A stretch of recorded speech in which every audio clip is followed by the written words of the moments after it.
2024, a campanha Janeiro Branco celebra 10 anos de existência. Esse ano, o tema é saúde mental enquanto há tempo. O que fazer agora? A iniciativa reforça a importância dos cuidados com a saúde mental e emocional da população. Assunto para o nosso Papo de Quinta.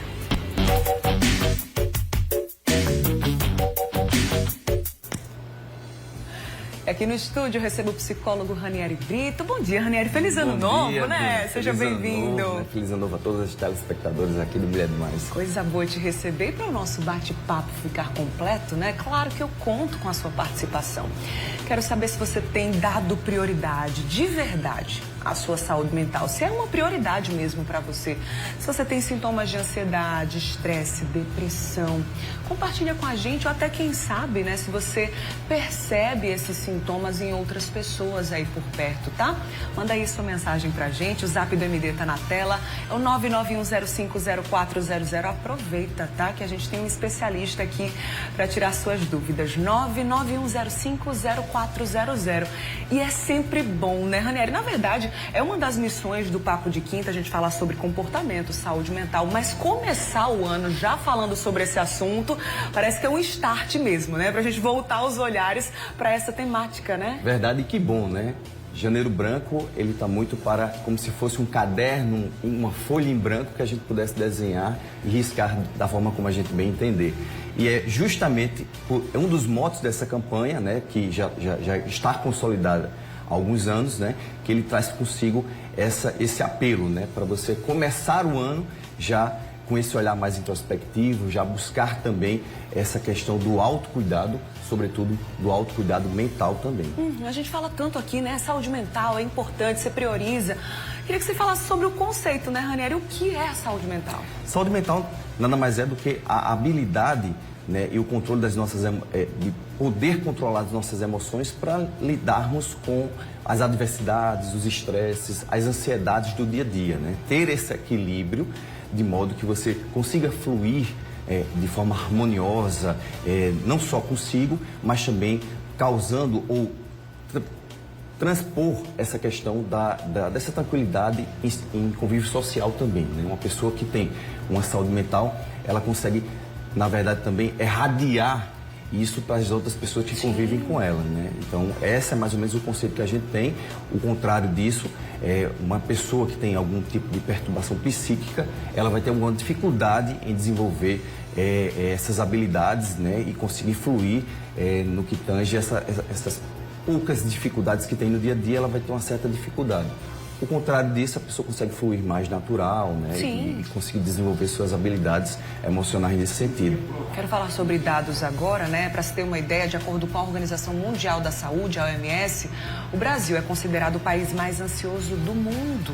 A ansiedade afeta mais de 19 milhões de brasileiros, né? A gente vai começar falando sobre esse assunto porque é um dado preocupante, né, Ranieri? E também é um dos alertas da campanha Janeiro Branco, né? Voltar os olhares para a questão da ansiedade. Então a gente separou algumas telinhas porque esse assunto ainda envolve muitos mitos e verdades. Vamos soltar aí o primeiro, para a gente entender melhor esse assunto. Vamos lá, a ansiedade é apenas psicológica. Isso é mito ou verdade? Isso é mito, porque ela também pode ser desenvolvida com características físicas também, né? Às vezes as pessoas têm algumas palpitações cardíacas, sudorese, a insônia também. Isso são todas dentro de um contexto em que a ansiedade, se tiver meio que desenfreada ou fora de uma normalidade, ela também vai atingir aspectos físicos também. Sim. Não só psíquicos, mas físicos também. Muito bem, é mito então. Vamos soltar aí mais uma telinha. Mito ou verdade sobre a ansiedade? A respiração tem ligação com a ansiedade. Mito ou verdade, Ranieri? Verdade, tem sim. Inclusive, no consultório, um dos treinos que a gente pode desenvolver com o paciente que tem uma ansiedade muito presente no seu dia a dia, é justamente ao percebê-la, meio que controlá-la a partir da respiração também, né? Sim. Ela tem uma consciência, né? Meio que direcionar toda uma concentração para a respiração dela. É muito parte da premissa da yoga, né? Sim. Da meditação, que você consegue viver aquele presente, né? Então, a respiração pode ajudar, o controle da respiração ou a diversos atividades que a gente pode desenvolver a partir da respiração ou de perceber a respiração também no controle da ansiedade. Essas técnicas de respiração, elas só funcionam no momento de uma crise, por exemplo, ou a pessoa pode fazer isso como um exercício mesmo? É o que eu sempre digo para o meu paciente, né, lá no consultório.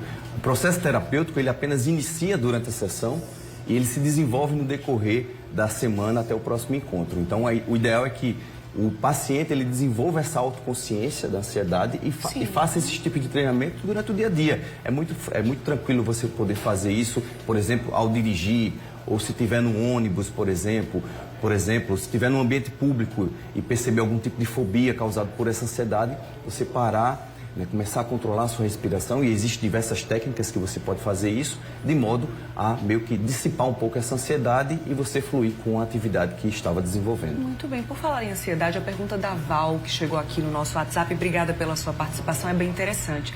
Ela disse que a filha dela, Ranieri, tem 9 anos de idade e percebe que essa criança é muito ansiosa.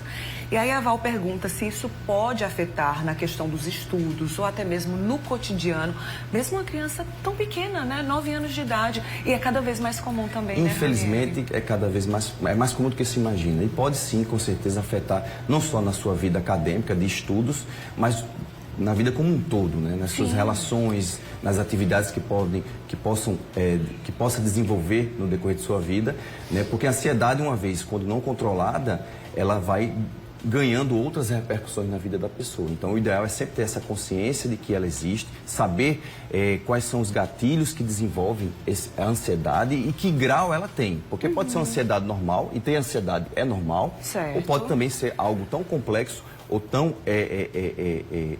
devastador, tão presente, de modo tão frequente, que isso pode ser já alguns aspectos de transtorno. Então, é sempre bom investigar, né, com a ajuda de um profissional, um psiquiatra ou até um psicólogo, para meio que diagnosticar e entender o grau e os gatilhos que desenvolvem isso. O ambiente em que aquela jovem está inserida, as atividades e as pessoas com quem ela se relaciona, isso tudo também pode ser gatilhos que aumentem essa ansiedade. Então, é por isso que é bom ter essa racionalidade da ansiedade, e cada pessoa tem o seu motivo, tem a sua ansiedade muito peculiar, uma coisa muito individual, né?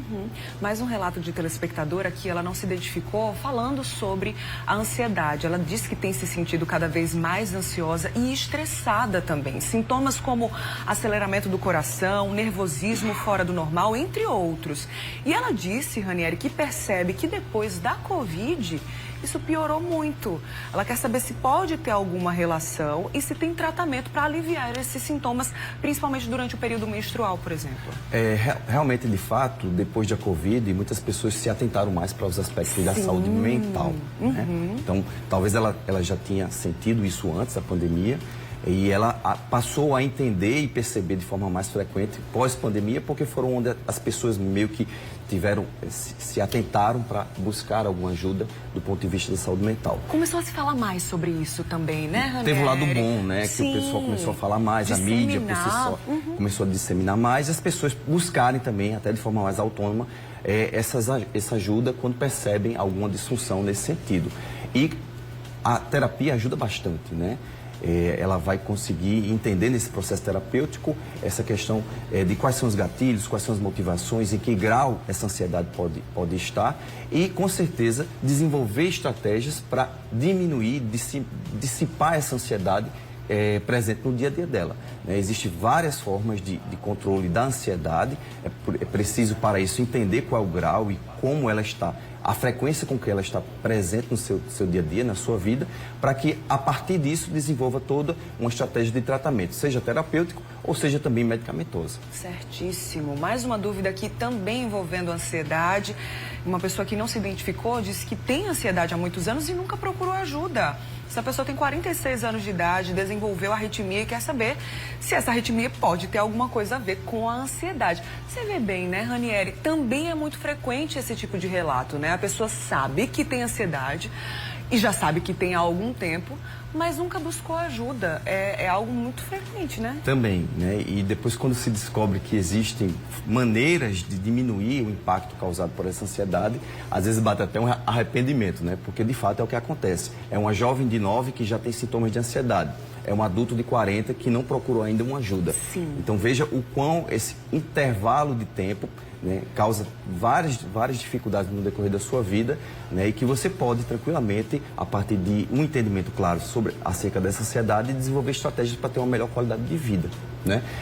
Não só a arritmia cardíaca, mas também outras patologias, elas podem ser desenvolvidas a partir do componente emocional que é gerado também por essa ansiedade.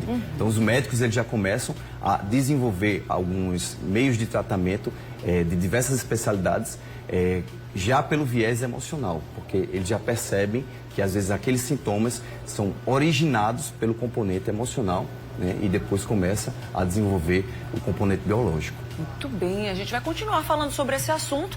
Você vai acompanhando aqui os outros conteúdos do Mulher Demais e também enviando seus relatos, perguntas através do nosso WhatsApp, tá? Vou deixar aí na tela para você, é o 991050400.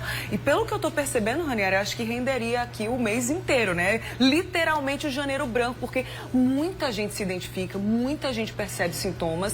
E, nossa, a gente precisa mesmo trazer esse assunto, sem dúvida, né? O objetivo dessas campanhas é justamente promover uma discussão acerca de um tema que muita gente sofre no seu dia a dia, né? Então, que bom que exista vários meios e as pessoas comecem a conversar, a falar nos meios de comunicação, a discutir nas conversas familiares. Sim. Isso é muito importante. A gente volta já já a conversar, então. Bora mudar de assunto.